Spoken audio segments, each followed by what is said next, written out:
വാദം നിയമസഭയിൽ ഉന്നയിച്ച പ്രതിപക്ഷം. അടിയന്തര പ്രമേയവുമായി റോജി എം ജോൺ. സഭയ്ക്ക് പുറത്തും പ്രതിഷേധം കനക്കും.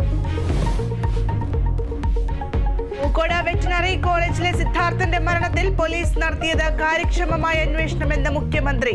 20 പ്രതികളെയും അറസ്റ്റ് ചെയ്തു. കേസ് CBIക്ക് വിടുന്നതിൽ വീഴ്ച വരുത്തിയ ഉദ്യോഗസ്ഥർക്കെതിരെ നടപടി സ്വീകരിച്ചതായും മുഖ്യമന്ത്രി സഭയിൽ. വിമതർക്ക് അന്ത്യശാസനവുമായി arch bishop Mar Raphael Thattil. July 3 മുതൽ ഏകീകൃത കുർബാന അർപ്പിക്കണം. നിർദ്ദേശം പാലിക്കാത്ത വൈദികർ സഭയ്ക്ക് പുറത്തെന്ന് മുന്നറിയിപ്പ്. സർക്കുലർ ഇറക്കി എറണാകുളം അങ്കമാലി അതിരൂപത.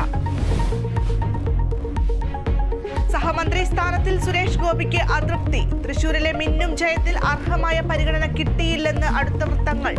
ജോർജ് കുര്യന് വിദേശകാര്യം, ന്യൂനപക്ഷ ക്ഷേമം, സഹകരണ വകുപ്പുകളിൽ പരിഗണന. ആദ്യ മന്ത്രിസഭാ യോഗം വൈകിട്ട് 5-ന്. രാജ്യസഭാ സീറ്റ് പ്രതിസന്ധി മറികടക്കാൻ LDFന്റെ ശ്രമം.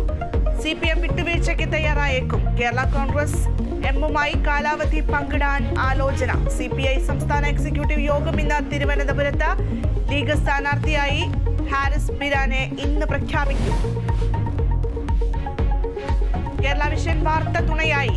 തിരുവനന്തപുരം പെരിങ്ങമ്മലയിലെ സംഗീതയ്ക്കും കുടുംബത്തിനും ഇനി ഭയമില്ലാതെ അന്തി ഉറങ്ങാം. സുമനസുകളുടെ സഹായത്താൽ വീടൊരുങ്ങി.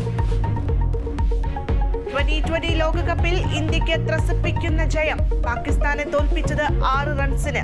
അവിശ്വസനീയമായ ജയമൊരുക്കി ജസ്പ്രീത് ബുംറ.